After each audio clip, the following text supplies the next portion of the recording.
So cherished the Srimad of divine loving grace of Vaicharana Bhaktivedanta Swami Srila Prabhupada ki. Khan founder Acharya Srila Prabhupada ki. BBT founder Acharya Srila Prabhupada ki. Ram Vishnupad Paramahamsa Parivar Jagacharya So cherished the Srimad His divine grace Srila Bhakti Siddhanta Saraswati Goswami Maharaj Prabhupada ki. Ananta Koti Vaishnava Brinda ki. Namacharya Srila Haridas Thakur ki. Prem se kaho Shri Krishna Chaitanya Prabhu Nityananda Shri Advaita Gadadhar Shri Vasadi Gaur Bhakta Vrinda ki. Shri Shri Radha Krishna Gopa Gopinath Shamakund Radha Kund Giri Govardhan ki. Shri Vrindavan Dham ki. Shri Mayapur Dham ki. Shri Chaitra Jagannath Puri Dham ki. Ganga Maya ki Yamuna Maya ki Bhakti Devi Tulsi Maharani ki. Harinam Sankirtan ki. Hare Krishna Mahamantra ki. Grantaraj Srimad Bhagavatam ki. Nita Gaur Premanande. All glories to the assembled devotees. All glories to the assembled devotees. All glories to the assembled devotees. All glories to Sri Sri Guru, Sri Gauranga, all glories to Sri Prabhupada. Om Ajnana Tamarandasya Gyananjana Shalakaya Chakshurn Militam Yena Tasmai Sri Gurue Namah Sri Chaitanya Manobhistam Stapitam Yena Bhutale Swayam Rupa Kadamayam Dadati Swapadantikam Vandeyam Shri Guru Shri Yuta Padakamalam Shri Gurun Vaishnavamscha Shri Rupam Shagajatam Sagana Raghunathan Vitam Tam Sajivam Sadvaitam Savadutam Parijana Sahitam Krishna Chaitanya Devam Shri Radha Krishna Padan Sagana Lalita Shri Vishakhan Scha Hey Krishna Karuna Sindhu Dinabandhu Jagatpate Gopesha Gopika Kanta Radha Kanta Namostute Tapta Kanchana Gaurangi Radhe Vrindavani Swari Visubhana Suti Devi Pranamami Hare Priye Vancha Kalpatarabhyasta Kripa Sindhu Bhyevacha Patitanam Pavanebhyo Vaishnavebhyo Namo Namaha Jaya Shri Krishna Chaitanya Prabhu Nityananda Shri Advaita Gadadhar Shri Vasadi Gaura Bhaktivinoda Hare Krishna Krishna Krishna Hare Hare Hare Rama Rama Rama Hare Hare Mare Kabando Matsangin Madguru Madmadana Madnistaraka Madbhagya Mad Ananda Namostite Asaru Saru Tadaya Natini Chochata Kara Hanamuncha Karachinmam Premno Hritkatayo Spuraha Om Namo Bhagavate Vasudevaya. Om Namo Bhagavate Vasudevaya. Om Namo Bhagavate Vasudevaya. Om Namo Bhagavate Vasudevaya. Om Namo Bhagavate Vasudevaya. Om Namo Bhagavate Vasudevaya. Narayanam Namaskritam Naram Chaiva Narottamam Devyam Saraswatim Vyasam Tato Jayam Udirayat Nastapreshu Bhadreshu Nityam Bhagavata Sevaya Bhagavata Yudhamashloke Bhaktir Bhavati Naishtakiya. Hare Krishna, reading from Srimad Bhagavatam, Canto 4, Chapter 31, the activities of the Prachetas, text number 31. Rini Mahetapi Nata Tvat Parata Parat Nahyantas Tvad Vibhutinam Sonanta Itigiyashe Varam Rini Mahetapi Nata Tvat Parata Parat Nahyatas Tvad Vibhutanam Sonanta Itigirasi Varam Rini Mahetapi Nata Tvat Parata Parat Nahyantas Tvad Vibhutinam Sonanta Itigiyase Varam Rini Mahetapi Nata Tvat Parata Parat Nahyantas Tvad Vibhutinam Sonanta Itigiyase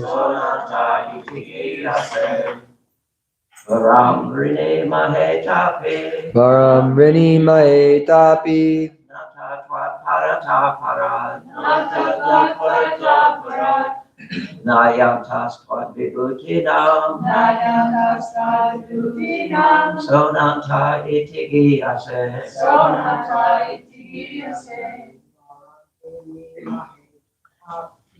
Varam Rine Mahetapi. Nata Tvat Parata Parat Nahyantas Tvad Vibhutinam Sonanta Itigiyase Varam Rine Mahetapi. Varam Rini Mahetapi Nata Tvat Parata. Nayantas Tvat Vibhutinam. Nahyantas Tvad Vibhutinam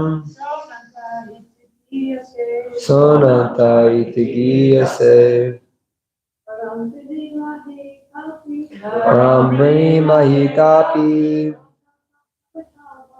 Nata Tat Parata Parat Nahyantas Tvad Vibhutinam Sonanta Itigiyase. Word for word. Varam, benediction. Rini Mahe, we shall pray for. Ata Api, therefore. Nata, O Lord. Tvat, from you. Parataha Parat, beyond the transcendence. Na, not. He, certainly. Antaha, end. Tvat, your. Vibhutinam, of opulences. Saha, you. Anantaha, unlimited. Iti, thus. Giyase, are celebrated. Translation. Dear Lord, we shall pray for your benediction because you are the supreme. beyond all transcendence, and because there is no end to your opulences. Consequently, you are celebrated by the name Ananta. Please repeat. Dear Lord, we shall pray for your benediction, because you are the supreme, beyond all transcendence, and because there is no end to your opulences. Consequently, you are celebrated by the name Ananta. The Prabhupada's purport. There was no need for the prachetas to ask any benediction from the Supreme Lord, because the devotees are simply satisfied by the presence of the Supreme Personality of Godhead. Dhruva Maharaj practiced severe austerities and penances to see the Supreme Lord, and his intention was to receive benediction from the Lord. He wanted to acquire the throne of his father or attain an even better position. But when he was actually in the presence of the Supreme Lord, he forgot everything. He said, "My dear Lord, I do not wish to ask any benediction." This is the actual position of the devotee. The devotee simply wants to be in the presence of the Supreme Lord, either in this world or in the next, and engage in his service. That is the ultimate goal and benediction for devotees. The Lord asked the prachetas to pray for some benediction, and they asked, "What kind of benediction should we pray for?" The Lord is unlimited, and there are unlimited benedictions. The purport is that if one must ask for benediction, he must ask for unlimited benediction. The words Tvat Parataha are very significant in this verse. The Supreme Personality of Godhead is Parataha Parat. The word para means transcendental, beyond this material world. Impersonal Brahman is beyond this material world and is called Param Padam. Aruhya Kritrena Param Padam, meaning the impersonal effulgence of the Lord is called Param Padam. But there is a higher transcendental position, which is the association of the Supreme Personality of Godhead. Brahmeti Paramatmeti Bhagavaniti Shabdyate.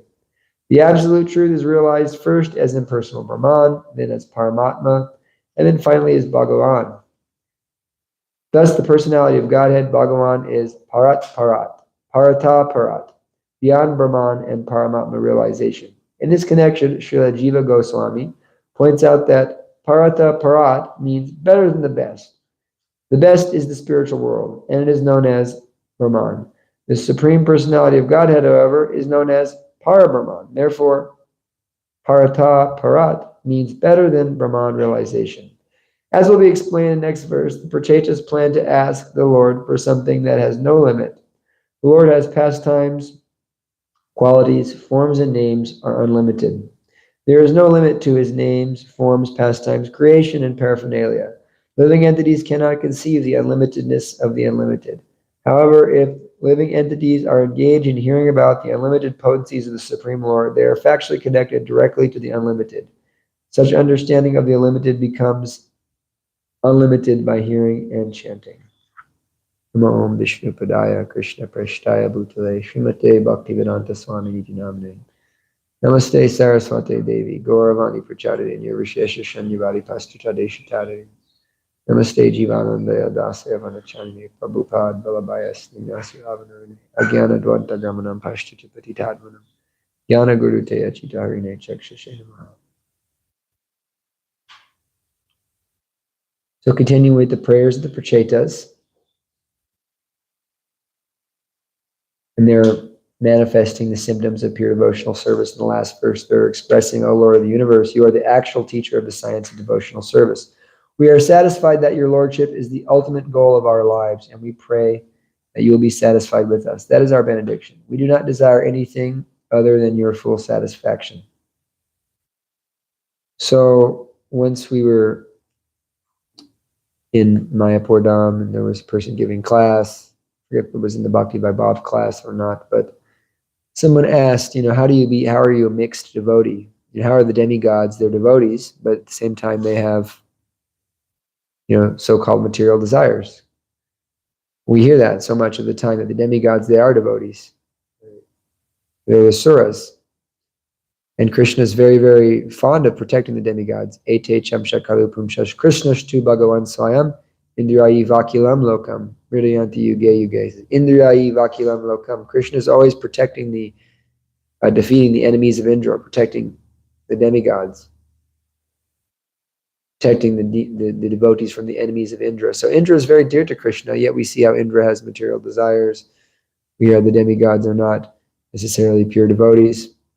And so the answer that the Prabhu gave was very beautiful and significant. He said, we all understand that pure devotional service is the goal, but still you have material desires, no? You have some material desires. If you're a pure devotee, if you have this pure Krishna consciousness, then just go be Goswami. Everything for Krishna. I don't need anything but Krishna. So in this sense, we have. I mean, if it's different if one is already in a certain position. They can still be a pure devotee, of course, in any position in life. But in another sense, if we're trying to pursue any type of material thing, whether it's dovetailed or it's just basic, I want to just enjoy, this is a material element. This is mixed devotional service. Because we're attached to a certain type of work. You see, a pure devotee is not attached to any type of work. He's attached to the work that Krishna gives him. And so if he finds himself in a certain position, then he's going to continuously engage in that work. I'm here. I find myself in the brahmachari ashram, let me just be brahmachari and serve Krishna in this way. I find myself in this ashram, let me just serve Krishna in this way. And if Krishna changes my position, then I'm happily, without any hesitation, going to change. Because I'm not attached to the work. But if I'm having a desire to change and to do this and to create a certain circumstance by which I can, have peace so I can practice devotional service, this is karma mishra bhakti, or mishra bhakti karma, or bhakti mishra karma. But it's not Shuddha bhakti. The Shuddha bhakti is shravanam, kirtanam, vishnu smaranam, etc. So we want to come to the stage of pure devotional service. The prachetas are coming to this stage. They're happy with just the Lord. And of course, we understand that the Lord and the Lord's service are not different. So we can be happy with just devotional service. And we can become attached to the order of our spiritual master. Yasya deve para bhaktir, yata devi tata guru, tasyarte katita hyarta prakasanta mahatmanaha. All the imports of Vedic knowledge are revealed to such a person who has implicit faith in Guru and Krishna. So, Guru gives us a certain, 4 regulative principles, 16 rounds, and then there's a mission involved in the spiritual master, involved in the parampara. So if we can become attached to the work of Krishna consciousness, that's being attached to Krishna. So in this way, the demigods also are suffering just in the same way as we are. When it was in Florida, Srila Prabhupada said that you don't find devotees like Rupa and Sanatan Goswami in the heavenly planets. So in this way, we can understand how the demigods and how these great devotees of the Lord, they do have material desires. So it's not that if someone is not a pure devotee, that they don't have an affectionate relationship with Krishna. We generally give the example that, this is just business. And this is true. But Srila Prabhupada, in the purport to the verse describing the 4 types of pious people who surrender to Krishna, Srila Prabhupada says that they are devotees. And Krishna even says that all of them are magnanimous souls. They are devotees because in the fulfillment of a desire, there is an exchange of affection. So in any case, whether one is, full of material desires or not, one should serve Krishna. Akama sarvakamo va moksha kama udarari tivrena bhakti yogena yajita purusha param. Broad-minded individuals with sufficient intelligence, whether they're full of material desires, they are wanting liberation, or they have no material desires, in any case, they should worship Krishna. And one of the challenges that happens, and we see this a lot in a lot of new people who come around, and even we may find this mentality in ourselves that, we may feel ourselves kind of wiling out sometimes, or getting kind of like, we feel like we're not good enough in our devotional service. Feel, I'm not to the standard. Let me just, leave. Let me just, keep some distance, not necessarily leave Krishna consciousness, but let me keep some distance from the devotees. And this mentality is this kind of ego mentality that I'm not fitting in with the crowd. I'm not going to be in such a way where I can get the adoration and fame and distinction and recognition that I want. So let me keep my distance. And so you see this sometimes that they're a new devotee, they're struggling, they're up and down. And so when they're up, they're always around, they're fired up, they're dancing.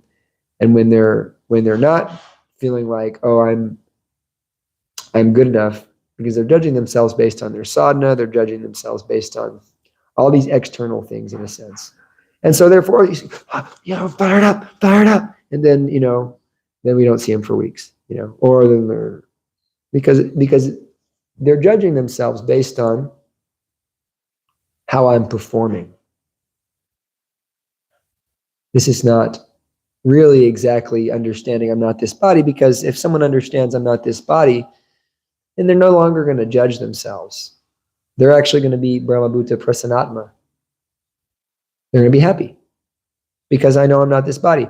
So I'm performing the activities I'm doing in Krishna consciousness out of love for Krishna, out of love for Guru, not to try to meet his standards so I feel better about myself or so I fit in a certain way.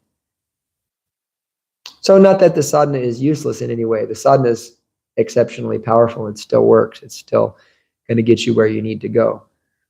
But as our consciousness advances, we'll go beyond that stage of, always thinking about where I'm at, because this is kind of a selfish mentality.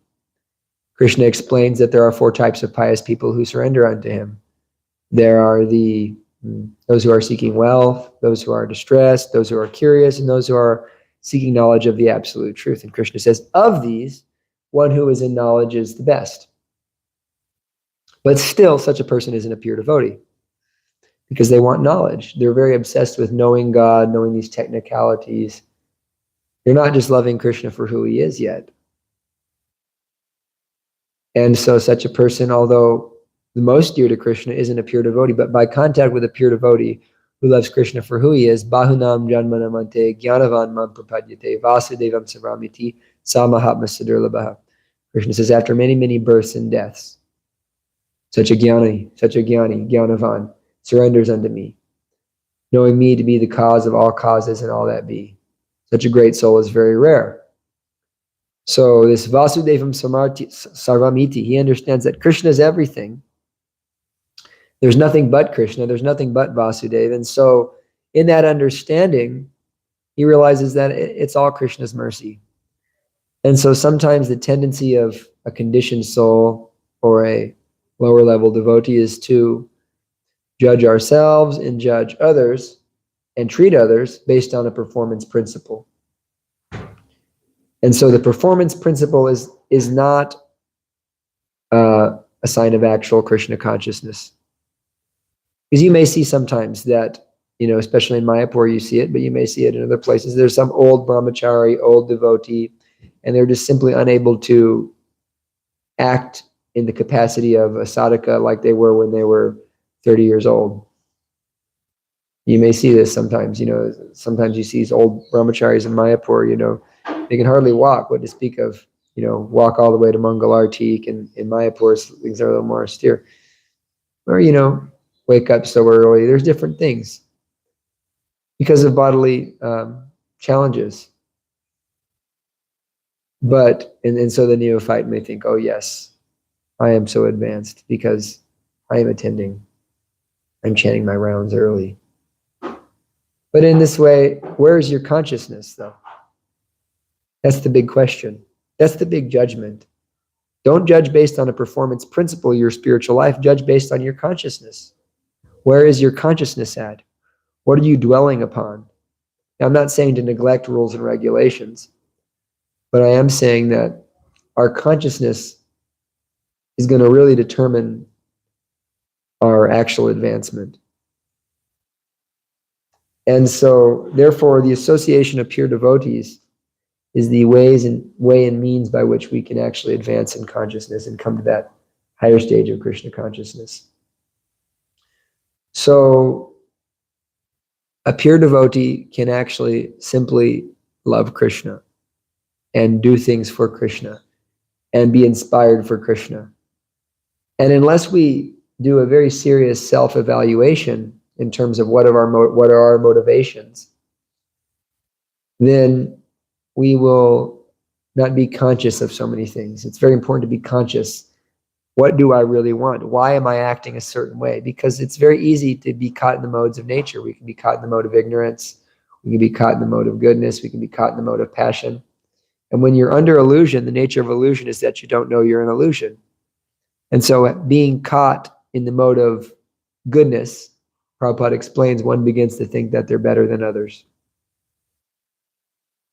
And this is one of the traps of Krishna in our advancement. Oh, I'm following nicely. And so then there's some judgment. There's some thinking I'm better than others. And so we hear that famous example of Chitraketu Maharaj. And he was flying in the plane, and when he saw Lord Shiva and Parvati embracing, he kind of giggled. But then our acharyas explained that in his mind he thought somehow that I'm a better sense controller than Lord Shiva. And so this thought, caused him some trouble. So we don't want to come into this consciousness where we're, judging people by externals. Externals are necessary, especially for those in the ashram, especially for those who are in a position where the way I act is influencing others because this is my duty. And I give this example to anybody who ever, thinks about or asks about, maybe I want to wear saffron or something like that. Well, I say, brahmacharya is not a spiritual position. Being a brahmachari is not innately a spiritual thing. Just like being a grihastha is not innately a spiritual thing. And even being a sannyasi is not innately a spiritual thing. Being spiritual doesn't have anything to do with any external element. It's not about the way you dress. It's not about the ashram you're in. It's not about any of these things. Being spiritual means understanding that you are part and parcel of Krishna, having that conviction and endeavoring and acting in that capacity. So, however, when you take up a position in the material world, because we're not paramahamsas, we take up positions in the material world, whether that be an ashram position or a position in Varna or a position in life, even in our movement, Istyan Kirtan leader, temple president, whatever it may be. We take up a position, and then therefore with that position comes a certain expected duty, certain expected rules and regulations. Now, it is an element of Bhakti Yoga in the 64 angas of Bhakti Yoga. One of those is do not be neglectful of your daily duties, according to your Varna and ashram. So therefore, someone who is living in a temple or being a brahmachari, being a grihastha, they have to follow all the duties that are required in that ashram as an offering to Krishna. And that will purify you. However, if you neglect your duty, then you take on sinful reactions. So we find that wherever, and this is a serious point, that wherever there is some deviation in terms of our duty, in terms of our position in life, in our karma, we're going to have to experience some type of future suffering. And it's not that this is, a punishment, but this is also a purification for a devotee. So therefore, all of those who are in positions in the temple, we have to be very regulated, very serious, very exemplary. However, we don't want to, judge devotees based on, performance principle, because there's always a level of consciousness that, we may think even a new bhakta can come in and apparently, when I came, I'm still a new bhakta. When I came, I was chanting, early in the morning from the very beginning, coming to the programs, but my consciousness was way down there. I'm doing the same thing now, but my consciousness is, by Krishna's grace, a little higher. So if you just judge on externals, when you see, oh, this is Bhakta Jack here, he is, he's he's a pure devotee because he's just doing everything. So you see the challenge in this. And so then that puts us on the kind of external platform. So we don't want to see Vaishnavas externally. We're going to see that if someone is surrendering to Krishna, making an endeavor to serve Krishna, we have to appreciate that. And if for some reason or another we have to judge, we should, judge based on the consciousness of that person, which takes some, some investigation. Just as the classic example is, Maharaj Rahugana, he was on his palanquin, and of course he needed another palanquin carrier, and he said, get that retarded man right there, that dirty retarded man. And so they, got him, and they're going. And Judd Bharat was, kept bouncing around because he wasn't stepping on any ants. So, Maharaj Rahugana chastised him, what's your problem, you stupid man? And once Maharaj Rahugana spoke, then it was understood, oh yes, this is actually a great self-realized soul. And so let me pay my obeisances and inquire from him. So sometimes, we see that, a devotee may appear very elevated in terms of their sadhana or their activities, but you can understand when they speak that they're not very elevated. They're very offensive sometimes.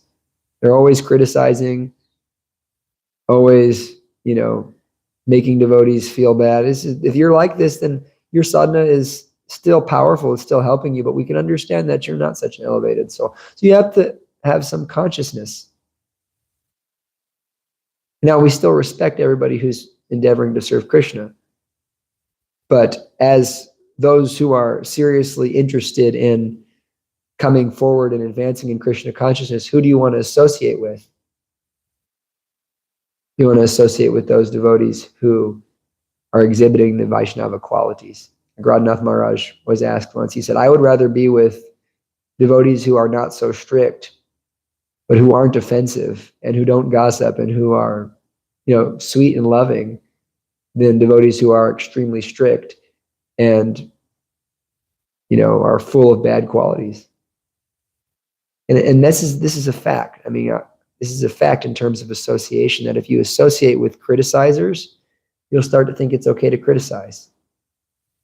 If you associate with devotees who make jokes and do sarcastic things about other devotees, who say sly comments, then you'll start to think it's okay to do that once in a while. And it's not. It is never okay.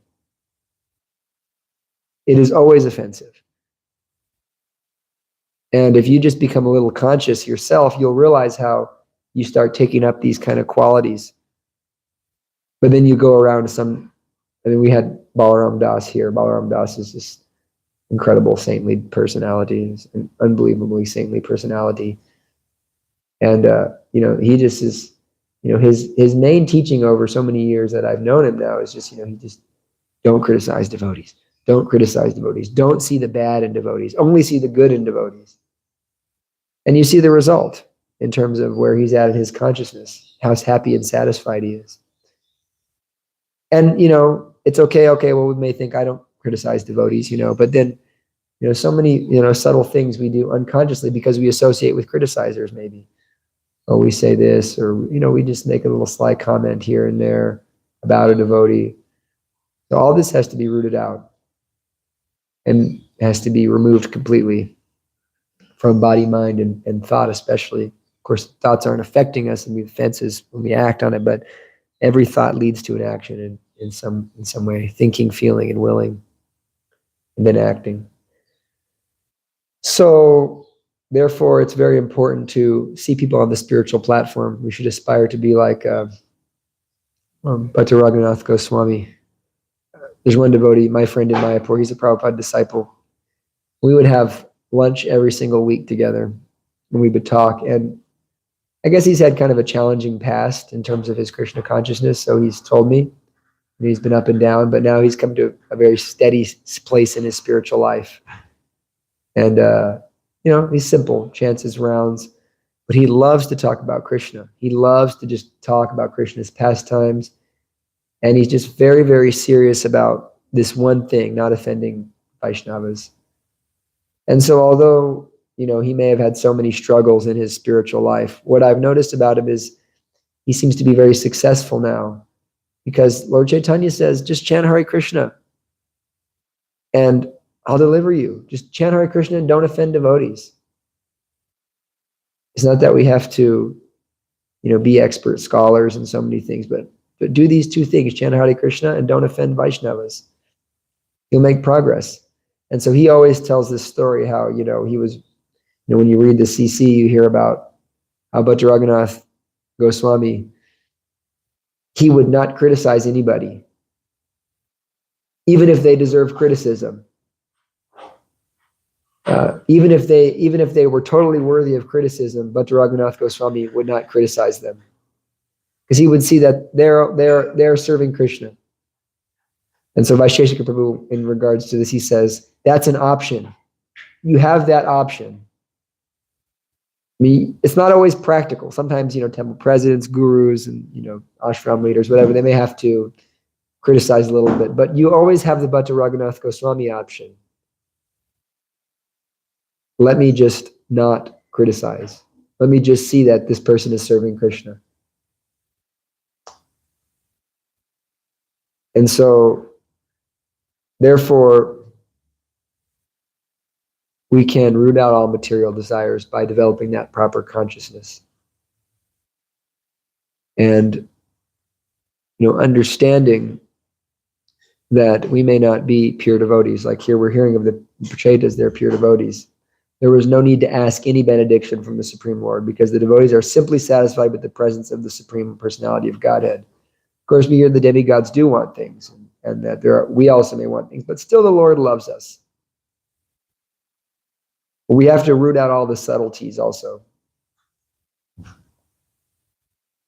And then in this way, we begin to forget these material elements to our, our spiritual lives.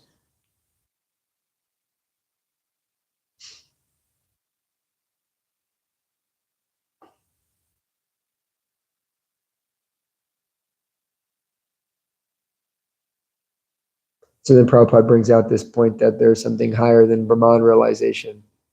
That he's explaining this word, parataha parat, that beyond transcendence. Krishna is beyond transcendence.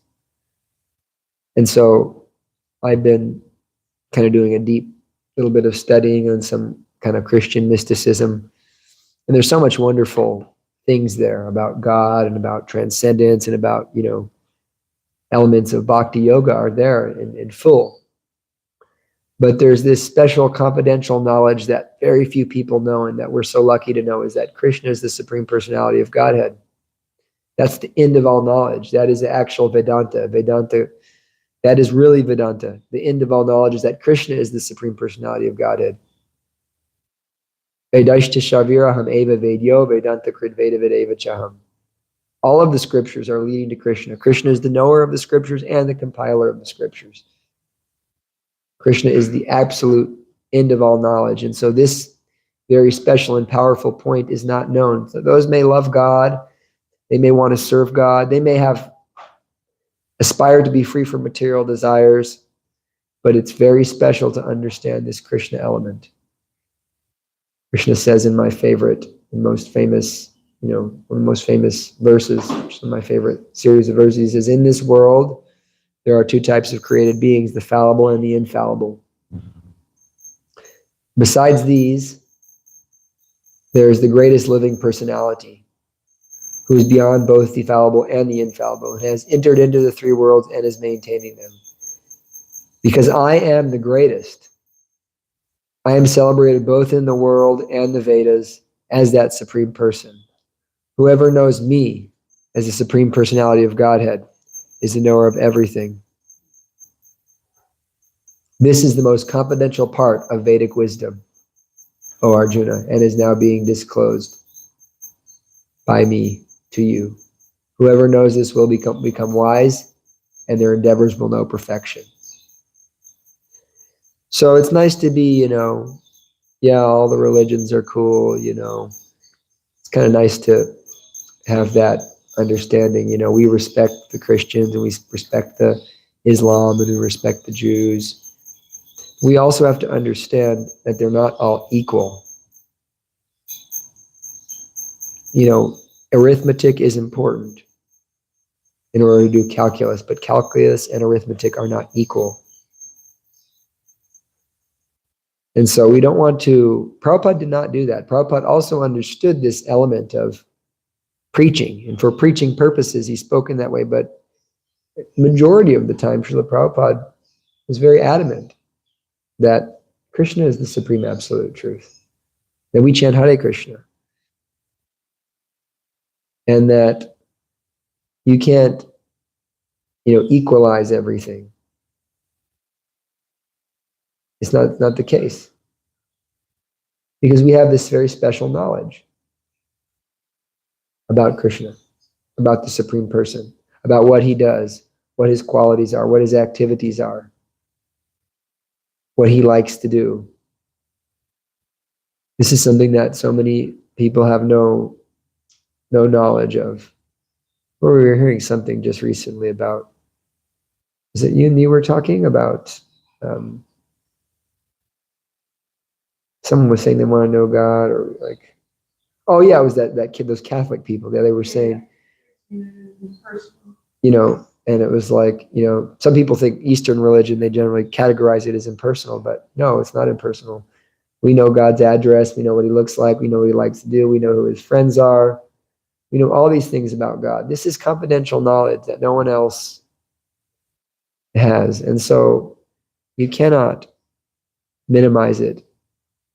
We have to be very, very chaste to our Guru Maharaj, our Parampara, and preach in that way. That was the whole point of Prabhupada's preaching. Prabhupada never, ever, minimized the fact that Krishna is the Supreme Personality of Godhead. Prabhupada didn't minimize that. So, because Krishna is parata parat, he's beyond transcendence.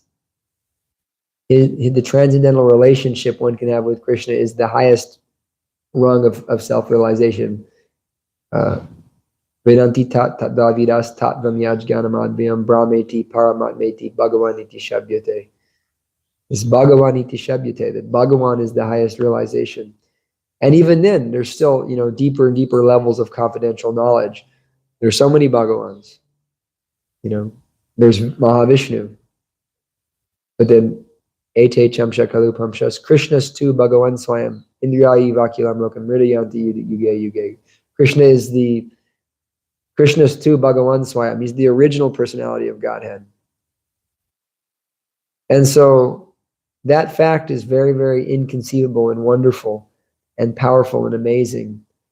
And that is the real, driving factor behind our preaching. We're trying to put Krishna first. We're trying to make people think of Krishna. Prabhupada, in this purport, he says, purport to Bhagavad Gita, 1867 or 1865, Prabhupada says it very clearly. He's not mincing words here about Krishna's position.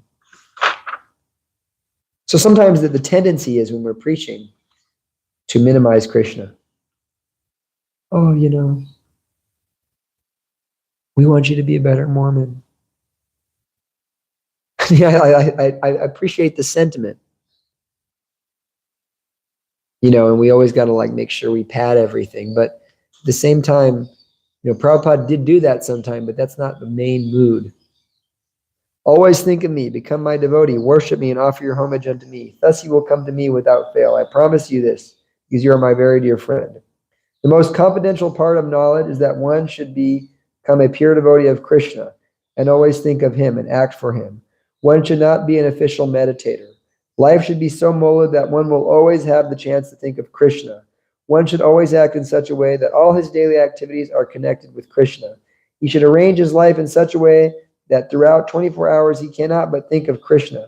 And the Lord's promise is that anyone in such pure Krishna consciousness will certainly return to the abode of Krishna. There he will be engaged in the association of Krishna face to face. This most confidential part of knowledge is spoken to Arjuna because he is the dear friend of Krishna. Everyone who follows the path of Arjuna can be a dear friend to Krishna and obtain the same perfection as Arjuna. These words stress that one should concentrate his mind upon Krishna, the very form with two hands carrying a flute, the bluish boy with beautiful face and peacock feathers in his hair. There are descriptions of Krishna found in the Brahma Samhita and other literatures. One should fix his mind on the original form of Godhead, Krishna. One should not even divert his attention to other forms of the Lord. The Lord has multifarious forms as Vishnu, Narayan, Rama, Vraha, but a devotee should concentrate his mind on the form that was present before Arjuna.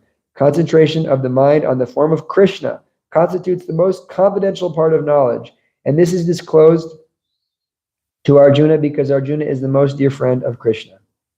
There are 14 Krishnas in that purport. So Prabhupada was not holding back. Prabhupada is saying, and this is like the conclusive verse of Bhagavad Gita. Prabhupada is saying one should focus on the Krishna form. One should meditate upon the Krishna form. And so we don't, preaching is a form of our devotion. It's one of those things that we preach because it pleases Krishna. We're not concerned with the results. So if we preach in such a way that's displeasing to Krishna, what's the point of our preaching? It's a big misconception. We got to spread Krishna consciousness. Let's remove Krishna so we can spread Krishna consciousness. Let's take out the food that Krishna. Let's stop offering food that Krishna likes so we can spread Krishna consciousness. Let's stop dressing in a way that pleases Krishna and Prabhupada so we can spread Krishna consciousness. What is this consciousness? Because you're doing this endeavor, but the offering is not done in a pleasing way. Anyabhilashita shunyam ganam kamanyanavitam anukulyena Krishna naushilanam bhakti uttama. And bhakti yoga is performed in a pleasing manner to Krishna. So, therefore, we want to do things, and more importantly, Prabhupada said once that book distribution is for you. We were spreading the books, yes, but it's also for you that we're giving you service. This service is yours.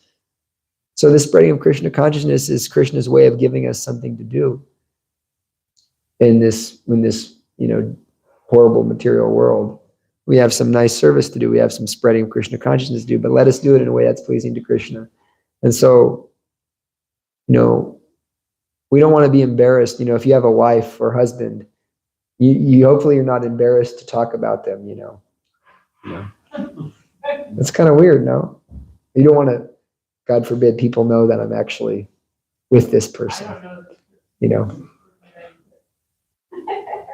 don't want to post any pictures of them on my Facebook. I don't want people to know that. So this is, what kind of relationship is this? If this is actually a relationship with Krishna, and you're really in love with Krishna, then what is this? So in this way, one should be Krishna Bhakta, And we're successful because we follow that principle here. I find so many places like, don't mention Krishna. Don't, and then, there's no devotees being made. My grandma got in trouble at her church for saying Jesus too much in her service. She left that church. Like that. There's one preacher very famous preacher nowadays. His name's Bishop Mario Magno. He's like super like that with Jesus. He's like, Jesus Christ, Jesus Christ, Jesus Christ. He's actually really kind of a wonderful personality in a sense. I don't know if he, in his tradition, but he's making a lot of people Christians. He is very successful. And actually he was banished from his church too, because he was they said he was too Jesus out, and he was dressing like an ancient kind of bishop. And he started his own church, and now his own church, he has such a huge following. Because my grandma, she same thing, got kind of banished from her church for talking about Jesus too much. But he's making so many people Christians. He really is. He's actually turning so many people to Christians. And so it's not that we have to hide. People are more convinced by your conviction than your philosophy in preaching. And so if you have to, continuously, pad all your statements with, making sure you're not upsetting anybody by stating that Krishna is the Supreme Personality of Godhead, then, what can be said. So we'll stop here. Any questions or comments? I think I saw Vanessa first, actually. Okay, so I know you said about, how sometimes in preaching, people say like, oh, we just want you to be a better Mormon or a better Christian or whatever.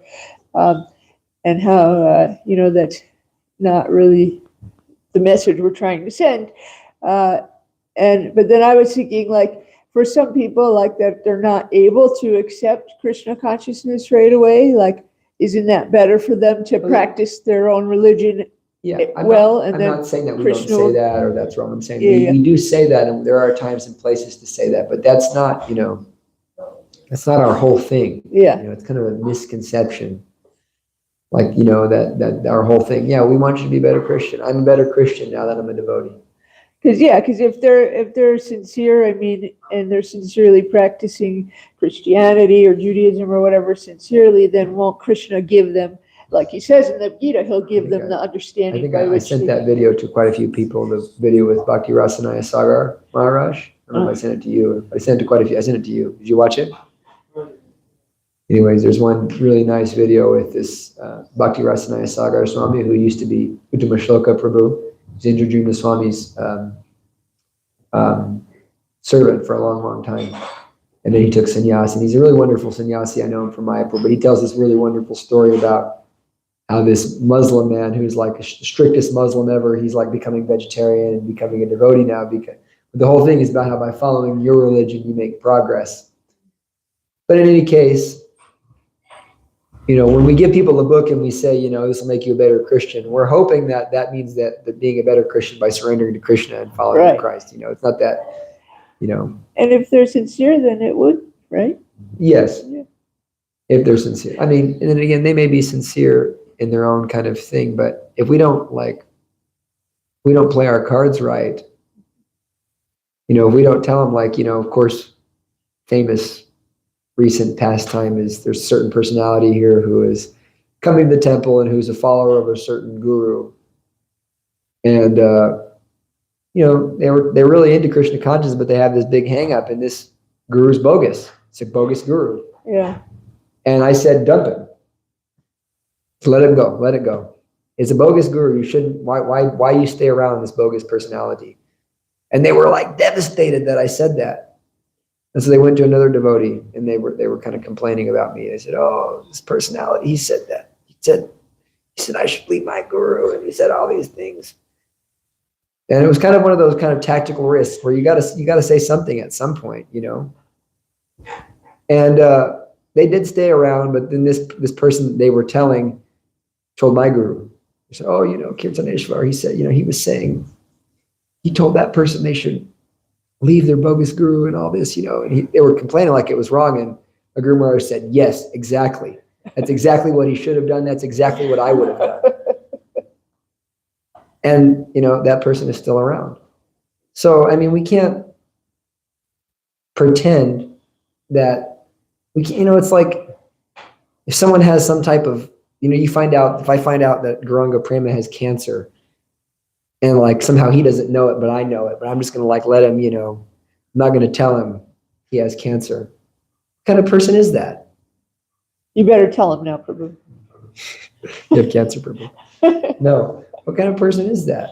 So, if someone is deeply in illusion and they're coming to the temple, okay, it's one thing if you're meeting someone on the streets, they're coming to the temple for weeks and weeks and weeks.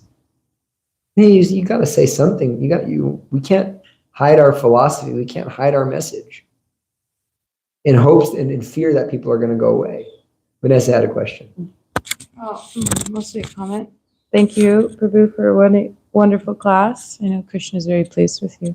I was grateful that you were talking about, kind of padding everything, because, we have these boundaries, we try to keep them with others and try to keep, unpleasant associations. So, but I find myself being more and more direct about my values in Krishna consciousness with others. Easier. It's actually, they take it, they take it. I don't support okay, it's not a sensitive subject. It's like, it just is what it is, Yeah, and much so better that's much preaching. nice. It's like when we preach to Christians, people say, a lot of times devotees do this thing, oh yeah, the first thing they say is, we love Jesus. And we do, we love Jesus. Yeah. I mean, I love Jesus. But then the Christians, and we start trying to preach on the basis of the Bible. And I've done this. I go to the campus, Gauranga Prem's been there, These guys, they know the Bible better than the majority of devotees, and they'll tear you up. So it's better to say, when they say, I am the way, the truth, and the light. No one comes to the Father if not through me. We say, Krishna says, all things rest upon me as pearls are strung. There's no truth superior to me. All things rest upon me as pearls are strung on a thread. Bhagavad Gita is older. I believe in Bhagavad Gita. Oh. And you know what? That fries them out. Yeah. It's what I found. I do that with them. I say, I follow Bhagavad Gita. It's an older scripture, and Krishna says, I'm the absolute truth. I'm not denying Jesus, but I'm stating a fact that Krishna is the absolute truth. Yeah, that's very nice. And you know what? True. That conviction has made me distribute more books to Christians than trying to, pretend I'm some type of oh yeah, we love Jesus. That doesn't ever work for me. But once I decided to start, hey, because they always bring that verse up, there's I'm the way, the truth, and the light. No one comes to the Father if not through me. So you just hit them back. That's also The same true, medicine though. they give us. Because you can't get Krishna unless you approach a spiritual. There may be different master. devotees have different methods. So, but my other part of the comment I wanted to say was that I read a nice verse this morning. We were talking about offending Vaishnava aparad and stuff. So, Bible verse, but irrelevant. Basically, who are you to judge a disciple? It's to his master. He either stands or falls down, and God will surely make him stand. God will make him stand. So I thought that was Right. Yeah. Devi Mataji. So, right, I think Vanessa hit it on the head that Jesus was saying you need a spiritual master. Yeah. That's what he was saying. Yeah, he was saying that. But I've gone that route. I've said that to them. Well, what he meant is that one of the Father. But they, it's they're too in their consciousness. They're in a place where there's all or nothing. That's their consciousness, Right. and so they Heaven or hell. are not able to interact with this kind of expanded liberal consciousness we have. So you just hit them with the same medicine they have. It actually breaks them into thinking, this person's as convinced as I am. Yes. So let me at least, look into it, because otherwise, we try to enter into their ethos that the Bible is the absolute truth, and according to the Bible and what they've heard. And so we have to kind of hit them with the fact that I don't believe in the Bible. I believe in the Bhagavad Gita. I may believe in the Bible, I may accept parts of it, but my authority is Bhagavad Gita. Krishna spoke the Bhagavad Gita. Exactly. Krishna's two Bhagavatas Vayam. And so that's just my personal approach to when I deal with Christians on the campus. It seems to have been more effective in my, but that's, someone may have a different method. That's my personal kind of feel on the matter. It seems to be work better. And there's one statement by Srila Prabhupada where he says, because they were doing that, Prabhupada actually told Sundar, I think, maybe you can write a commentary on the Bible. And Prabhupada said, then Prabhupada took it back and said, actually, we should preach to the Christians on the basis of Bhagavad Gita. Right. Okay. Srimad Bhagavatam ki. Srila Prabhupada ki.